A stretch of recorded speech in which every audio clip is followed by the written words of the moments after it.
आखिर ये नतीजे बताते क्या हैं। अक्सर ऐसा होता है कि जीत या हार के बाद या नई सरकार के बनने के बाद बहस शांत हो जाती है, लेकिन मुझे लगता है कि इस चुनाव के बाद तो बहस शुरू हो रही है कि ये चुनाव किस तरह का संदेश दे रहा है। भारतीय जनता पार्टी की सरकार हार सकती है, इनकी ओर ये रिजल्ट इशारा करते हैं। प्रधानमंत्री नरेंद्र मोदी इनविंसिबल है, अपराजित है, ऐसा कुछ है नहीं। आम नेता की तरह वो भी पॉपुलर है, उनकी पॉपुलैरिटी घट भी सकती है, बढ़ भी सकती है।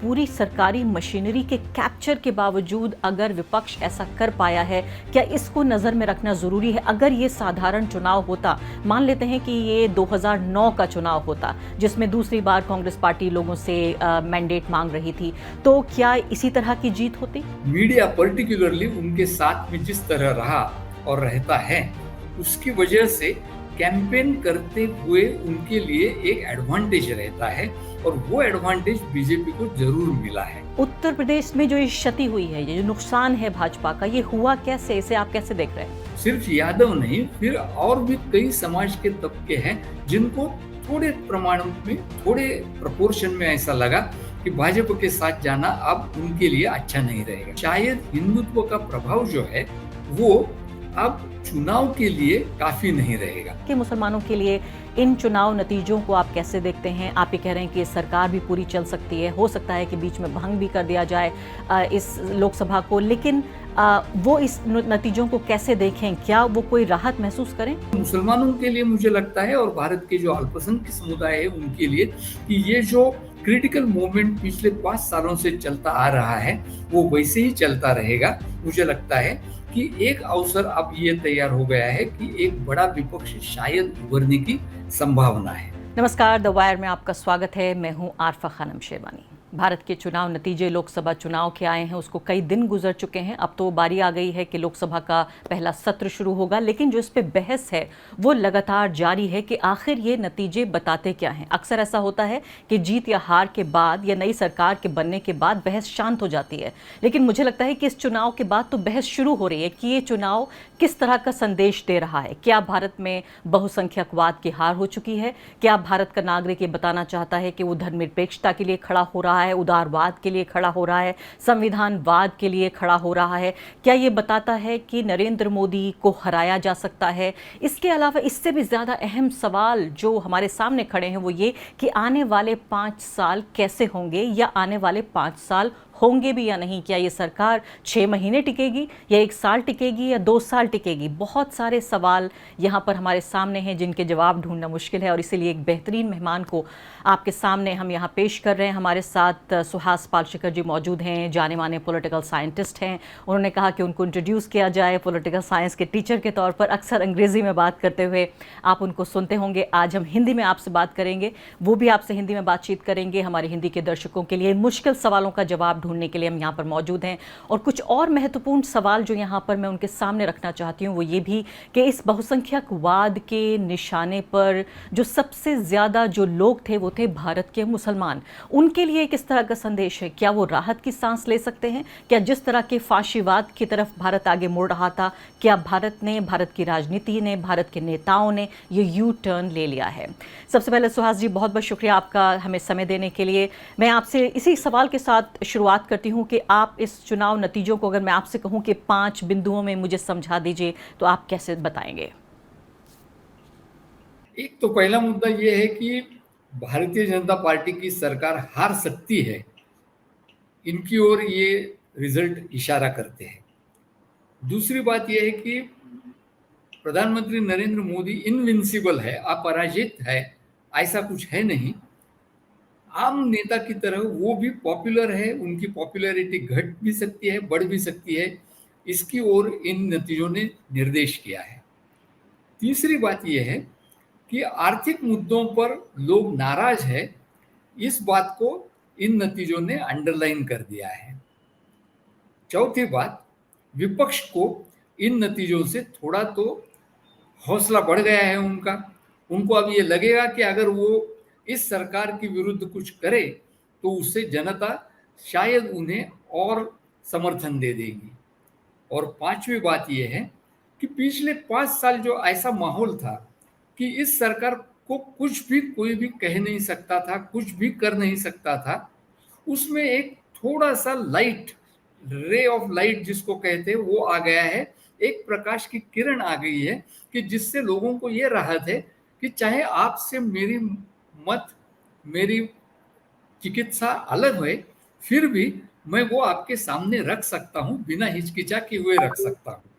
ये फ्रीडम थोड़ा सा इससे ओपन अप हो गया है।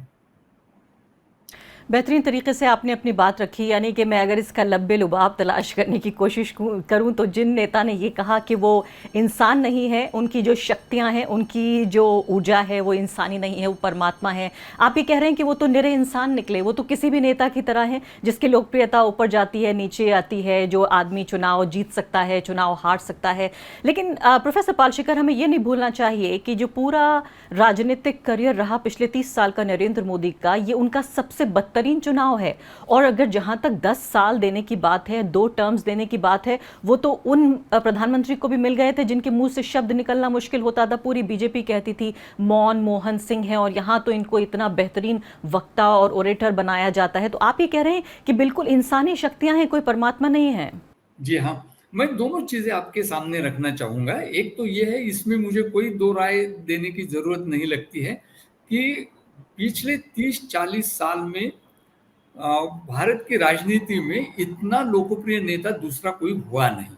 ये तो बात बिल्कुल सच है। और उसी के तौर पे 2014 और 2019 के चुनाव जीतना भाजपा के लिए मुमकिन हो गया।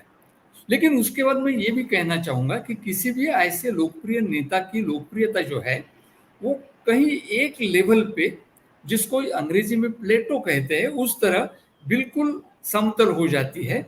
और उसके बाद अगर उसको डिक्लाइन शुरू हो जाता है तो वो रोकना मुश्किल हो जाता है। अब लोगों को ये पता चला है कि नरेंद्र मोदी किसी और राजनीतिक नेता के तरह लोकप्रिय भी हैं, और उनकी लोकप्रियता को चैलेंज भी किया जा सकता है, उनको सवाल पूछे जा सकते हैं, उनकी पार्टी को सवाल पूछे जा सकते हैं।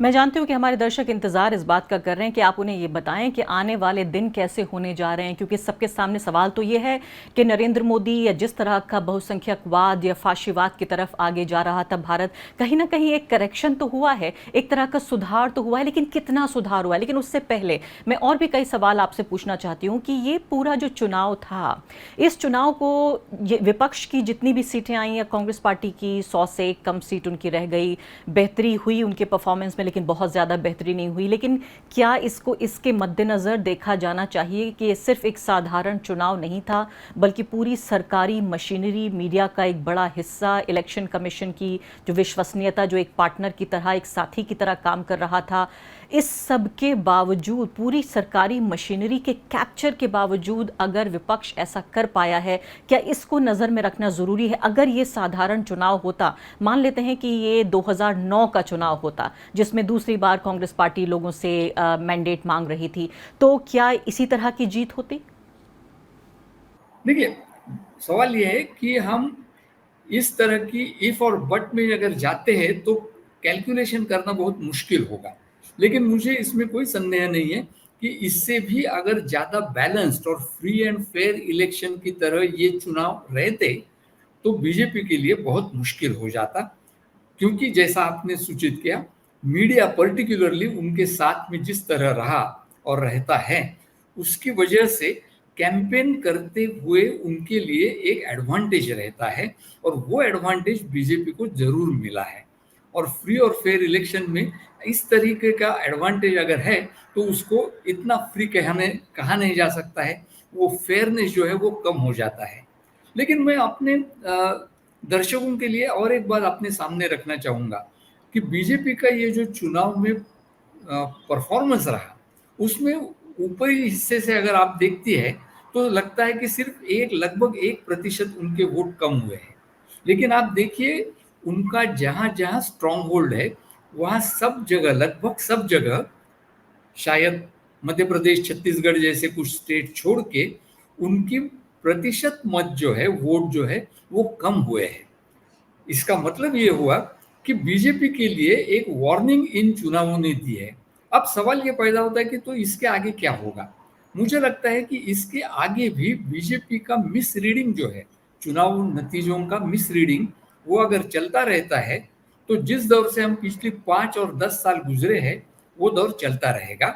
सिर्फ उसमें एक बदलाव होगा कि बीजेपी को टकराव देने के लिए विपक्ष के पास अब ज्यादा ताकत रहेगी, लेकिन वो ताकत संसद में किस तरह काम करेगी, वो करेगी या नहीं करेगी, इस पे किस तरीके का बैलेंसिंग होगा ये निर्भर करता है। जी हाँ, मैं भी इस जवाब में मैं बहुत ज़्यादा पर्सनली इन्वेस्टेड हूँ। एक ही लम्हे में आती हूँ ज़रा उस फ्यूचर पर, यानी कि भविष्य के सवाल एक ही लम्हे में आपसे पूछती हूँ। इससे पहले ज़रा एक दो सवाल और मुझे पूछ लेने दीजिए। मैं उत्तर प्रदेश से जुड़ा सवाल पूछना चाहती हूँ। उत्तर प्रदेश, चूँकि आपने जिक्र किया कि देखिए आप जो वोटिंग परसेंटेज है, जितना वोट उन्हें हासिल हुआ उसमें तो बहुत ज़्यादा कमी नहीं है, फिर भी आप ये कहते हैं कि ये नुकसान है। मुझे उत्तर प्रदेश समझाइए आप सुहास जी कि किस तरीके से उत्तर प्रदेश एक ऐसा राज्य, पूरा हिंदू राष्ट्र उत्तर प्रदेश में बनाया जा रहा था, अयोध्या, काशी, मथुरा तीनों उत्तर प्रदेश में है। उत्तर प्रदेश जो जीतता है पूरे देश पर उसी का शासन होता है। उत्तर प्रदेश ही वो राज्य है जो हिंदुत्व की प्रयोगशाला है। उत्तर प्रदेश के बिना भारत को ना तो सेक्युलर राज्य बनाया जा सकता है, ना ही उसको हिंदू राष्ट्र बनाया जा सकता है। उत्तर प्रदेश में जो ये क्षति हुई है, ये जो नुकसान है भाजपा का, ये हुआ कैसे? इसे आप कैसे देख रहे हैं?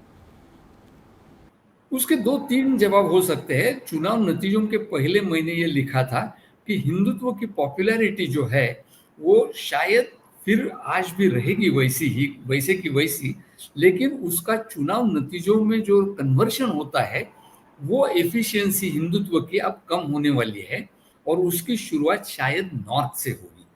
और नॉर्थ आप देखिए, आपने उत्तर प्रदेश की बात की, लेकिन नॉर्थ एक बेल्ट की जैसा है, और अब जब शुरू हो जाता है तो हरियाणा, राजस्थान, उत्तर प्रदेश, हर जगह आपके वोट कम हो जाते हैं। एक बार ये अगर शुरू होता है तो पार्टी का डोमिनेंस, जो कोई दल हो उसका डोमिनेंस कम होता है। दूसरी बात जाहिर है कि उत्तर प्रदेश में इतना सब करने के बावजूद भी एक सीधी इलेक्टोरल अरिथमेटिक आजकल जिसको कहा जाता है वो बदल गया, क्योंकि सिर्फ मुसलमान नहीं, सिर्फ यादव नहीं, फिर और भी कई समाज के तबके हैं जिनको थोड़े प्रमाण में, थोड़े प्रपोर्शन में ऐसा लगा कि भाजपा के साथ जाना अब उनके लिए अच्छा नहीं रहेगा, और वो जो वोट ट्रांसफर हो गए कांग्रेस और सपा की गठबंधन को, उसकी वजह से उत्तर प्रदेश में ये बदलाव आ गया है। और मेरे लिए ये बहुत इंपॉर्टेंट इंडिकेशन है कि शायद हिंदुत्व का प्रभाव जो है वो अब चुनाव के लिए काफी नहीं रहेगा। मैंने इसको अंग्रेजी में हिंदुत्व फटीग कहा था। मैं कहूंगा कि लोग हिंदुत्व के खिलाफ तो अभी तक नहीं गए हैं, लेकिन आप हिंदुत्व की बात करें और बाकी कुछ भी करे या ना करे आपको वोट मिल जाएंगे, ये दौर तो अब नहीं रहेगा। यानी सामाजिक स्तर पर हो सकता है कि हिंदुत्व का जो एक तरह से मैं कहूँगी उफान था वो बरकरार रहे, लेकिन उसको कोई सियासी मदद मिले या सियासी उसका फ़ायदा उठाया जा सके, चुनावी फ़ायदा उठाया जा सके, उसमें आपको एक थकान मिल रही है कि आप चाहें तो इकोनॉमी को तबाह कर दें, आप चाहें तो कुछ भी बर्बाद कर दें, कोई लोगों के कारोबार की तरफ ध्यान न जाए, उनके रोज़गार की तरफ ध्यान न जाए। अगर हिंदुत्व है तो आपकी जय जयकार होती रहेगी। ये जो एक फ़ायदा है वो बीजेपी को अब नहीं मिलेगा। तो क्या आप ये कह रहे हैं सुहास जी कि यहाँ से बीजेपी का, नरेंद्र मोदी का जो गिरावट है और जो उनकी फिसलन है वो शुरू हो जाएगी? और इसके साथ साथ सवाल का दूसरा हिस्सा ये भी है, योगेंद्र यादव ने कहा कि जितनी सीटें बीजेपी के आई हैं, अगर उसको इस तरह से देखा जाए, मैंडेट से जितना नीचे आ गई है बीजेपी अपने स्तर पर देखें, ये नरेंद्र मोदी की निजी हार है। तो क्या ये नरेंद्र मोदी की गिरावट और भाजपा की गिरावट, उनके फिसलन का दौर शुरू हो गया है? लॉजिकली जो आप कह रही है वो तो बिल्कुल संभव है कि एक बार नॉर्थ में अगर ये शुरू हो गया है तो उसका नतीजा ये निकलेगा कि हर जगह बीजेपी में अंदरूनी प्रॉब्लम्स हो जाएंगे, और उनकी वजह से, और दूसरी बात जो मैं पहले भी कह रहा था कि बाहर लोग अब नाराजगी अपनी बाहर आके खुल के बताते रहेंगे, और ये दोनों चीजें अगर एक आती है तो बीजेपी के लिए मुश्किल होगा। मैं इसको सिर्फ एक फुटनोट जोड़ना चाहूंगा फिर भी, वो ये है कि राजनीति में चीजें ऑटोमेटिक अपने आप नहीं होती है, उसके लिए राजनीति करनी होगी, और बहुत सारी चीजें इस पे निर्भर होगी कि अपने विपक्ष जो है आज जो बड़े तादाद में लोकसभा में चुन के आए हैं वो अंदर लोकसभा में और बाहर क्या करेंगे, वो आर्थिक मुद्दों पे क्या भूमिका लेंगे, वो हिंदुत्व और हिंदू जनमानस इनमें भेद कर पाएंगे कि नहीं। ये सारी चीजें हैं कि जिस पे वो अगले 2-3 साल में ये तय होगा कि सचमुच भाजपा की गिरावट होती है या भाजपा सिर्फ ऊपर आके उठती है।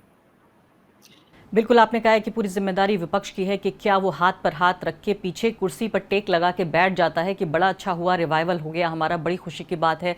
क्या राहुल गांधी की यात्राएं थम जाएंगी? क्या अखिलेश यादव और तेजस्वी यादव की जो कोशिशें हैं अपने काडर को रिवाइव करने की, आगे बढ़ने की, ये सब खत्म हो जाएंगी या कम हो जाएंगी? इस पर निर्भर करेगा कि वापस बीजेपी आएगी नहीं आएगी। इससे पहले कि मैं अब भविष्य के सवालों की तरफ आऊँ, एक आखिरी सवाल इस कड़ी में वो ये कि क्या ये जो वोट था, इसको ये कहा जा सकता है कि ये वोट बहुसंख्यकवाद के खिलाफ था? क्या ये धर्मनिरपेक्षता के फेवर में था? क्या भारत के संविधान के लिए फेवर में था? क्या ये हिंदू राष्ट्र के खिलाफ था? देखिए, चुनाव नतीजे जब आते हैं तो उनका इंटरप्रिटेशन लगाना, उनका अन्वयार्थ लगाना बहुत डेलिकेट, बहुत नाजुक चीज़ होती है। मुझे नहीं लगता है कि इन चुनाव नतीजों से हम ऐसे कुछ कंक्लूजन्स निकाले कि जिसको लोगों के वोट देने से डायरेक्ट मतलब ज़्यादा रहा नहीं है। मुझे लगता ऐसा है कि इन चुनावों से धर्मनिरपेक्षता की लड़ाई जो है, बहुसंख्यकवाद के खिलाफ जनतंत्र की लड़ाई जो है, वो शायद स्ट्रांग होगी। लेकिन लोगों ने इसके लिए वोट दिया है कि नहीं, मुझे शक है। मुझे लगता है कि लोगों ने सिर्फ ये कहा है कि वो आपका हिंदुत्व जो है वो तो अपनी जगह ठीक है, रहने दीजिए आपके पास, लेकिन हमारे लाइवलीहुड के मुद्दे जो है, हमारे आर्थिक मुद्दे जो है, शासन व्यवहार के, गवर्नेंस के जो मुद्दे हैं, उसके बारे में आप क्या करोगे, ये हमें बताइए। इतना ही सिर्फ कहा है। जो अब हम मिनिमल इंटरप्रिटेशन जब करते हैं तो मेरे ख्याल से वो ज़्यादा अच्छा रहता है, ताकि हमें ये पता रहता है कि क्या करना बाकी है। जो गलती बीजेपी ने 2014 में की कि लोगों ने सिर्फ यूपीए से तंग आकर उनको चुना था, लेकिन बीजेपी ने उसका ये अर्थ लगाया कि एक नई रेजिम लाने के लिए उनको ये मैंडेट दिया है। ऐसा कुछ मैंडेट 14 में नहीं था। उसी तरह मुझे आज भी लगता है कि बहुत बड़ा मैंडेट लोगों ने दिया नहीं है। लोगों ने सिर्फ वार्निंग दिया है कि अगर आपको गवर्नमेंट चलानी है तो इस तरीके से मत चलाइए। यानी मंदिर तो बड़ी खुशी की बात है आपने बनवा दिया मोदी जी, लेकिन इसके साथ साथ मुझे एक अदद नौकरी भी दे दीजिए, थोड़ा महंगाई भी कम कर दीजिए। मैं मंदिर तो जाऊंगा लेकिन भूखे पेट कैसे भजन करूंगा, ये बात दर्शक या वोटर ने बताई है हमारे पॉलिटिशियंस को। तो आप ही कह रहे हैं, लेकिन ज़मीन पर मैं देख रही थी पालशिखर जी, प्रोफेसर पालशिखर, की संविधान को लेकर बड़ा मुद्दा बना हुआ था। मैं ये नहीं कह रही हूँ कि उच्च जाति के लोग जो हैं वो भी संविधान को लेकर बड़ा ही सावधानी या बहुत ही ज़्यादा परवाह कर रहे थे। मैं बनिया ब्राह्मणों की, क्षत्रियों की बात नहीं कर रही हूँ, लेकिन ज़मीन पर कम से कम मैंने दलित समुदाय में, मैंने कम से कम जो अल्पसंख्यक समुदाय के लोग थे, जो गरीब मजदूर किसान थे, उनमें मैंने बहुत चिंता देखी। बल्कि दलितों का एक बड़ा तबका इसलिए भी उत्तर प्रदेश में मैंने खुद शिफ्ट होते हुए देखा ज़मीन पर कि संविधान ख़त्म कर देंगे नरेंद्र मोदी अब की बार 400 पार अगर आ गई। जी बिल्कुल, ये आशंकाएं जो है वो कई लोगों के मन में है और थी भी। उसका चुनाव नतीजों में कितना कन्वर्शन हुआ इसके बारे में मैं साशंक हूँ। मैं सिर्फ ये कह रहा हूँ कि ये जो है वो एक मुद्दा है, लेकिन उसके अलावा बाकी मुद्दे भी थे जिनकी वजह से ये चुनाव नतीजे संभव हुए, अन्यथा वो संभव नहीं होते थे। जो आप यूपी के दलितों के बारे में कह रही है वो शायद बड़े शहरों में, मुंबई जैसे शहरों में भी हुआ है कि वहाँ के दलित मतदाता जो है उनके मन में ये डर है था कि शायद ये जो बीजेपी की 400 पार की स्लोगन है उसके मायने कुछ और है और उसका नतीजा हुआ होगा। लेकिन मैं नहीं समझता हूं कि आम तौर पे लोगों के मन में ये मुद्दे थे कि जिनके लिए ये वोट लोगों ने किया। और फिर हम ये भी ध्यान में रखें कि जो वोट हुआ है वो अंत में आके यहाँ रुका है कि बीजेपी की क्लियर मेजोरिटी नहीं आई है, उनकी वोट्स थोड़ी कम हुई है, लेकिन ऑपोजिशन को भी क्लियर मेजोरिटी तो नहीं मिली और उनके वोट्स भी बहुत कम बढ़े हैं। तो ये जी, बैलेंस हुआ है। ये कॉम्प्लिकेशन इस चुनाव के नतीजों में जो है उसको हमें बिल्कुल नजरअंदाज नहीं करना चाहिए। जी हाँ, और पत्रकार के तौर पे भी बहुत दिलचस्प ये नतीजे, न सिर्फ कि ये नतीजे बल्कि आने वाले जो दिन हैं, अभी संसद में जो नज़ारा हम देखेंगे, बहुत मज़ा आएगा मुझे लगता है, क्योंकि राजनीति जब कॉम्प्लेक्स होती है तो उसमें बहुत सारे सवाल होते हैं, वाद विवाद की गुंजाइश होती है, उसमें बेहतर रिपोर्टिंग की गुंजाइश होती है। और मैं अगला सवाल आपसे ये भी पूछूंगी आगे बढ़ के कि जो भारत में प्रेस है, प्रेस की आज़ादी है, उसको भी आप किस तरीके से देखेंगे। एक बदतरीन दौर पिछले 10 साल का मेरे जैसे पत्रकारों ने देखा, जहाँ हमें डीह्यूमनाइज किया गया, जिस बदतरीन तरीके की ट्रोलिंग की गई। लेकिन उससे पहले अभी सवाल ये पूछ रही हूँ कि अब जो ये नई सरकार बनी है, ये बैसाखियों पर टिकी हुई है। एक कार्टून में देख रही थी, जिस कार्टून में नरेंद्र मोदी हैं और मोदी 3.0 लिखा हुआ है, 3.0, और उसमें दो तरफ, यानी एक तरफ जो हैं वो नायडू जी हैं और दूसरी तरफ नीतीश जी हैं, तो ये 3 है, यानी नरेंद्र मोदी 1/3 हो गए हैं। कार्टून ये कहने की कोशिश कर रहा था। क्या इस सरकार को आप इतना ही कमज़ोर देखते हैं, इसी तरह से बैसाखियों पे देखते हैं? आपको लगता है कितने दिन ये चल जाएगी सरकार, या पूरा कार्यकाल करेगी अपना? आगे की राजनीति देखना तो बहुत दिलचस्प होगा, क्योंकि मोदी जी कभी भी इस तरह के कॉम्प्रोमाइजेस करके सरकार चलाते नहीं हैं। आज तक उन्होंने वो किया नहीं है। वो उनकी पॉलिटिक्स के जो कैरेक्टर है उससे बिल्कुल परे है। वो ये शायद नहीं संभाल पाएंगे। हर दिन का कॉम्प्रोमाइज, हर दिन की न्यू डिमांड्स, ये शायद उनके लिए बहुत नामुमकिन होगा। लेकिन ये भी हमें याद रखना चाहिए कि इसका मतलब ये नहीं होगा कि ये सरकार गिरेगी। उसका दूसरा मतलब ये भी हो सकता है कि मोदी आगे चल के 1 डेढ़ साल के बाद ये कह सकते हैं कि इस तरह की सरकार मुझे चलानी नहीं है, मुझे एक बार फिर मैंडेट दीजिए, मैं लोकसभा बर्खास्त करके फिर एक बार चुनाव डिक्लेयर कर देता हूँ। इसके लिए क्या विपक्ष तैयार है? क्या जनता इसके लिए तैयार है? ये भी हमें सोचना होगा। और रही बात इस गवर्नमेंट की चाल चलन, नीति बदलेगी कि नहीं, वो मुझे लगता है ज़्यादा कुछ बदलेगा नहीं। वो जिस तरह पिछले 10 साल काम करते आए हैं, अच्छा जिनको लगता है उनके लिए अच्छा, बुरा जिनके लिए लगता है बुरा उनके लिए, लेकिन वो उसी तरह काम करते जाएंगे। और वही इस सरकार के लिए एक बड़ी चुनौती है कि जिस तरीके का काम उन्होंने क्लियर मेजॉरिटी होते हुए किया, उस तरीके का कारोबार वो इस कोएलिशन में करना चाहेंगे, लेकिन कर पाएंगे कि नहीं। ये तो बहुत अच्छी खबर आपने नहीं बताई कि आप ये कह रहे हैं कमज़ोर मैंडेट के बावजूद भी जो इनका बहुसंख्यकवाद का जो रथ है वो तेज़ी से भागता रहेगा। मैं आपसे ये जानना चाहती हूँ, खासकर बाकी मुद्दों के अलावा, जो आर्थिक नीतियाँ हैं उनके अलावा, मैं आपसे ये जानना चाहती हूँ कि जो बहुसंख्यकवाद की नीति है, जो भारत को एक तरह का थियोक्रेटिक हिंदू राष्ट्र में तब्दील करने की जो कोशिश है, जिसको हमने देखा, जिन नीतियों का इन्होंने पालन किया, चाहे वो मंदिर बनाने से लेकर आर्टिकल 370 से लेकर, इसके अलावा CAA, NRC लाने की कोशिश हुई, ट्रिपल तलाक का बिल पास कराया, ये तमाम जो चीज़ें हुई, मतलब मैं उस इनफॉर्मल पॉलिटिक्स की बात नहीं कर रही हूँ जिसमें ज़मीन पर गौ रक्षा को लेकर हत्याएं हुई, लिंचिंग हुई या बुलडोज़र की पॉलिटिक्स हुई, बल्कि मैं जिक्र कर रही हूँ जो बाकायदा कानून बनाकर जो चीज़ें हुई, उनमें क्या कोई तब्दीली आएगी? और दूसरे जो इनफॉर्मल तरीके से भी चीज़ें हुई, जिसमें मुसलमानों के घरों पर बुलडोज़र चले, दलितों पर अत्याचार हुआ, किसानों के खिलाफ नीतियाँ बनाई गईं, इन तमाम चीज़ों को आप कैसे देखते हैं? क्या इसका भी एक तरह की निरंतरता बनी रहेगी?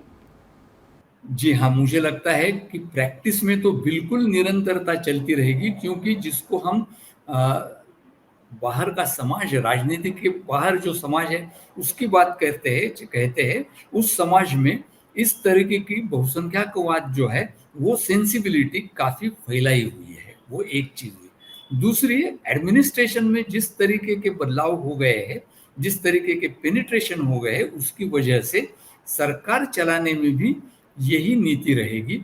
मुझे नहीं लगता है कि उसमें ज्यादा कुछ बदलाव होंगे। रही बात इन दोनों पार्टियों की, दोनों दलों की, जो और बाकी दलों की जो भाजपा को समर्थन दे रही है, मुझे लगता है कि उनके जो राजनीतिक स्वार्थ है वो बहुत छोटे हैं, और उसकी वजह से वो ज़्यादा कुछ डिमांड नहीं करेंगे। और भाजपा और उनमें ये डील रहेगी कि उनको जो चाहिए वो मिल जाएगा। बाकी चीज़ों में भाजपा का जो करना है वो भाजपा करती रहेगी। और इसलिए हम देख रहे हैं कि किस तरह से एक 14 साल पुराना केस अरुंधति रॉय के खिलाफ रिवाइव कर दिया गया है। हम देख रहे हैं किस तरह से कैरोवान मैगजीन के 2 पत्रकारों पर जिस तरह से मुकदमे किए गए हैं, यानी कि एक हफ्ता गुजरने के दौरान, एक हफ्ते के अंदर ही ये तमाम जो डेवलपमेंट्स हैं ये हमें देखने को मिल रहे हैं। अब जो एक बड़ी चिंता है, जो सबसे ज़्यादा जो समुदाय निशाने पे रहा वो थे भारत के मुसलमान। वो बिल्कुल अपनी, मैं कहूँगी, धड़कनें थाम के देख रहे थे कि चुनाव नतीजे कैसे होंगे। फ़िलहाल इतना तो कम से कम भरोसा उन्हें है कि ये मेरा पड़ोसी जो अब तक जिसको मुझसे नफ़रत करना सिखाया गया था, वो नफ़रत तो कर रहा था, लेकिन नफ़रत करते करते भी शायद थक गया और सोच रहा था कि मैं अब्दुल को तो परेशान होते देख के खुश हो रहा हूँ कि उसके घर पे बुलडोज़र चल रहा है, लेकिन मेरे पास भी तो नौकरी नहीं है, मेरे बच्चे भी तो भूखे हैं। और शायद उसने एक कोर्स करेक्शन करते हुए, एक संतुलन बनाते हुए, आप ये कह रहे हैं कि हिंदुत्व वही है जहाँ था, सिर्फ उसका राजनीतिक फ़ायदा लगता है कि अब उस तरह से नहीं मिलेगा। भारत के मुसलमानों के लिए इन चुनाव नतीजों को आप कैसे देखते हैं? आप ये कह रहे हैं कि सरकार भी पूरी चल सकती है, हो सकता है कि बीच में भंग भी कर दिया जाए इस लोकसभा को, लेकिन वो इस नतीजों को कैसे देखें? क्या वो कोई राहत महसूस करें? वो भी मुझे लगता है, डर लगता है कि उसमें भी ज़्यादा इमीडिएट फ्यूचर में बदलाव नहीं आएंगे।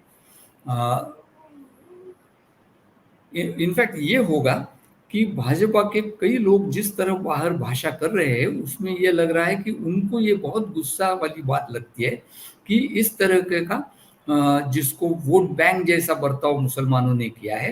हालांकि वो किया है ऐसा मुझे नहीं लगता है, लेकिन वो किया है, हमें वोट दिया नहीं है, इसके लिए और भी रिवेंजफुल बर्ताव उनके साथ रहने की संभावना मुझे ज़्यादा लगती है। तो मुसलमानों के लिए मुझे लगता है, और भारत के जो अल्पसंख्यक समुदाय है उनके लिए, कि ये जो क्रिटिकल मोमेंट पिछले 5 सालों से चलता आ रहा है वो वैसे ही चलता रहेगा। उनके लिए सिर्फ एक राहत है कि राजनीति का रास्ता उनके लिए विपक्ष के जरिए खुल गया है, क्योंकि इस बार एक बड़ा विपक्ष उभर के आने की संभावना तैयार हुई है। ये सिर्फ बदलाव है पिछले 5 या 10 सालों के कंपैरिजन में।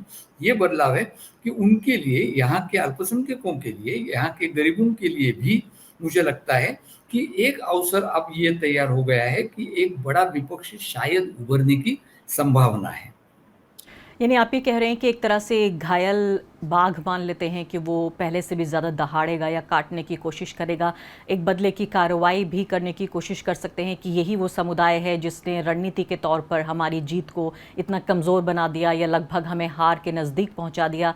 ये सुन के भी खौफ आ रहा है, लेकिन जो सच्चाई है उसको तो कबूल करना, स्वीकार करना, उसके लिए तैयार रहना ज़रूरी है। लेकिन मुझे लगता है कि भारत का अल्पसंख्यक समुदाय, चाहे वो ईसाई हों चाहे वो मुसलमान हों, ईसाइयों ने भी देखा किस तरह से मणिपुर में 300 से ज़्यादा चर्चों को जला दिया गया, क्योंकि छोटा समुदाय है तो उस पर चर्चा कम होती है, मुसलमान तादाद में ज़्यादा हैं तो उस पर चर्चा ज़्यादा होती है। और ज़्यादातर चूँकि हमारी पॉलिटिक्स नॉर्थ ओरिएंटेड है तो इसलिए उत्तर भारत में तमाम जो फसाद है ये नज़र आ रहा है। इसमें आपको लगता है कि जब इस तरह से मुस्लिम विरोधी और ईसाई विरोधी राजनीति और नीतियाँ हम देखेंगे तो क्या कांग्रेस पार्टी, क्या बाकी जो इंडिया अलायंस है वो संसद में क्या करेगा? क्या वो सड़क पर आएगा, कोई रेजिस्टेंस दिखाएगा? अब शायद संसद में वो काफी इनका विरोध कर पाएंगे, और अल्पसंख्यकों के लिए हो या गरीबों के लिए हो कुछ न कुछ कर पाएंगे। वो सड़क पे आएंगे कि नहीं मुझे पता नहीं, इसलिए कि उन्होंने पिछले कई सालों से इस तरह की राजनीति की नहीं है, और वो उनको मतलब ऑपोजिशन में किस तरीके से हमें प्रोटेस्ट करना चाहिए, ये जो आर्ट है, ये जो स्किल है, वो शायद हमारे ऑपोजिशन काफी भूल गए हैं। राहुल गांधी ने हालांकि उनकी भारत जोड़ो यात्रा के दरमियान ये ट्रेडिशन फिर से एक बार रिवाइव तो की है कि हमें बाहर जाना चाहिए, लोगों से मिलना चाहिए, लेकिन उसके आगे क्या करना चाहिए इसका कांग्रेस के पास भी कोई रोड मैप है ऐसा मुझे लगता नहीं।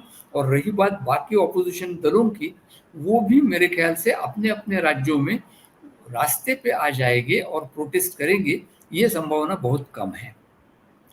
लेकिन जो उन्हें संसद में काफी चीजें फिर भी हो सकती है, और आपने कहा संसद कि में अगर होता होगा तो काफी प्रभाव उसका पड़ेगा ही। देखिए, आप कह रहे हैं कि जो उन्हें करना चाहिए वो नहीं कर रहे हैं। आप क्या सजेस्ट कर रहे हैं, क्या करना चाहिए? क्या संसद और सड़क दोनों को एक बातचीत और एक संघर्ष और एक रेजिस्टेंस का मैदान बनाना होगा? क्या कहने की कोशिश कर रहे हैं आप? करना क्या चाहिए विपक्ष को?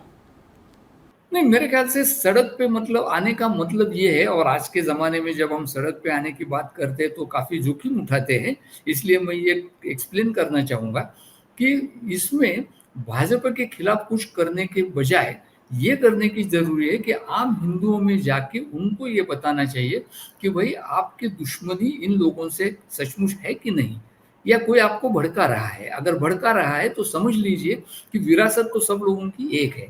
ये जो बातें हैं जो कांग्रेस करना अब भूल गई है, और लोगों को ये बातें याद दिलाने की जरूरत है, क्योंकि 10 साल अब हो गए हैं इसको, वो करने की जरूरत है। तो मेरे इस ख्याल से जिसको हम भारत जोड़ो यात्रा कहते थे, उसको अब सद्भावना में लोगों को प्यार जताने की यात्रा में कन्वर्ट करना पड़ेगा। और अगर वो करना है तो अपने जो लोकल वर्कर्स है उनको उसमें इन्वॉल्व करना पड़ेगा। जब तक कांग्रेस लोकल वर्कर्स को ये मैसेज नहीं दे सकती है कि हमें जहां जहां अल्पसंख्यकों पे अत्याचार होंगे वहां उनके साथ जाके खड़ा रहना है, उनकी मदद करना है, और उनकी सहायता करके उनको एक कॉन्स्टिट्यूशनल सिटीजन की हैसियत से रिस्पेक्ट देना है। ये मैसेज जब तक जाता नहीं है तब तक कुछ नहीं हो पाएगा। बिल्कुल, आपकी बात से मुझे याद आ गया कि किस तरह से जब दंगे हो रहे थे भारत में आज़ादी के वक्त भी, सोचिए जब आज़ाद हम हो रहे थे तब भी भारत के एक हिस्से में नोआखली में, और गांधी जी वहाँ चले गए थे, तब भी एक गांधी था। हो सकता है क्या राहुल गांधी में वो गांधी नज़र आए या नहीं। बहुत लंबा और मुश्किल प्रोजेक्ट आप दे रहे हैं विपक्ष को, और ख़ासकर मुझे लगता है चूँकि राष्ट्रीय पार्टी जो विपक्षी पार्टी है वो कांग्रेस पार्टी है, इसलिए उसके कंधों पर ये जिम्मेदारी है। तो आप ये लंबा प्रोजेक्ट दे रहे हो, आप ये कह रहे हैं कि इसी से एक तरह से काम बनेगा। अब यहाँ पे सवाल ये आ रहा है फिलहाल कि आप कह रहे हैं कि इसका एक तरीका सड़क भी है, संसद भी है, लेकिन जो हमारी डेमोक्रेटिक इंस्टीट्यूशंस हैं उनको जो पिछले 10 साल में कमज़ोर करने का काम हुआ, लोअर जुडिशरी से लेकर हायर जुडिशरी तक हमने देखा, ब्यूरोक्रेसी को हमने देखा, सीबीआई को, ईडी को, आईटी को, मीडिया को, इनमें कोई कोर्स करेक्शन, कोई संतुलन दिखेगा क्या? वो तो विपक्ष के जरिए नहीं होगा, वो इन इंस्टीट्यूशंस को खुद को करने की जरूरत है।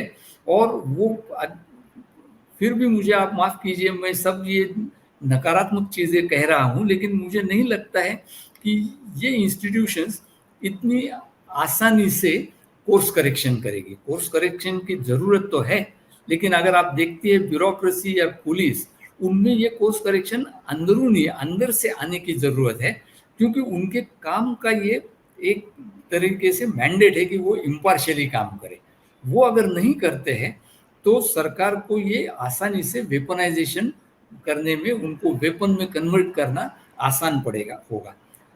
इसलिए मुझे लगता है कि इंस्टीट्यूशंस की ऑटोनॉमी, इंस्टीट्यूशंस की कोर्स करेक्शन, ये चीज़ें बाहर से तो दबाव आना चाहिए, ज़रूर आना चाहिए, लेकिन अंदरूनी रिफॉर्म से होगा। और उसकी शुरुआत कहाँ होगी मुझे पता नहीं। शायद उसकी शुरुआत यहाँ से हो सकती है कि जहाँ सत्य है कि जहाँ विपक्ष की सरकारें हैं वहाँ इस तरीके का दबाव लाना, उन पे उनका पेनिट्रेशन करना विपक्ष ने भी नहीं करना चाहिए। अगर वो होता है तो शायद वहाँ से एक कल्चर तैयार होने को शुरू हो जाएगा।